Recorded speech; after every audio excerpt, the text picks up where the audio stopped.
Hi everyone, so just a quick update on progress on the layout.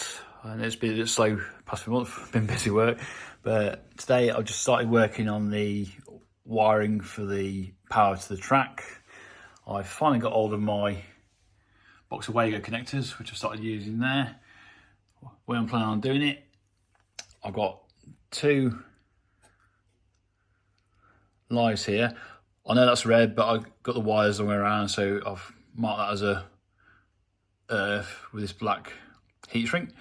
So my idea is to have on that connector there, I've got two droppers in there. The empty one will be where the bus wire will link into.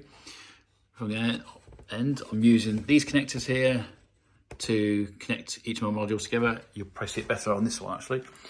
I've got a bit of a mock-up, so I've got one terminal block here, which is a 12-way, but I've got some what they call the sort of connectors which are currently 12 ways, but I'm going to chop them in half so I can have 6 live and 6 earth. So I'll be able to bridge the bus feed power from one module on here over the wire to there until the next module on this side here.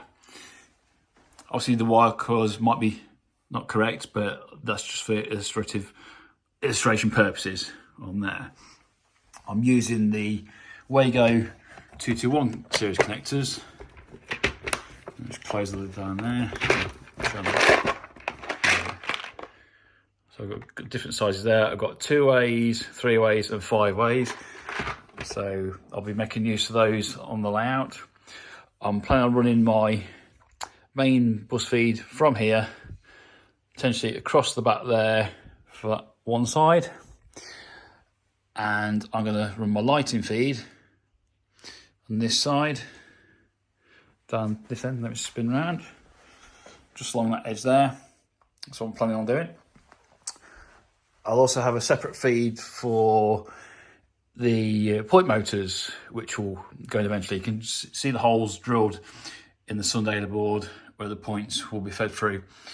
That's the next stage of the wiring I'm going to be doing on my layout. So it's just early days, just starting to figure these out. I haven't figured out exactly where I'm going to be running the wires on the board yet, but I'm hopefully going to be making it a lot neater. So it'll make it easier to maintain. Reason behind the Wagos connectors as well, I just find soldering a bit too awkward. So I thought it'd be a lot easier to use these connectors where if I find I have a problem with like a maintenance issue, I can just click it, swap out the dodgy wire if I find a dodgy wire, and just pop in a new one. So that's just a real quick update on my double O gauge shunting layout. So I'm just starting to do the work on the wiring. So yeah, that's it for now. So hopefully be putting up another new video soon when I've got a bit more progress on the layout.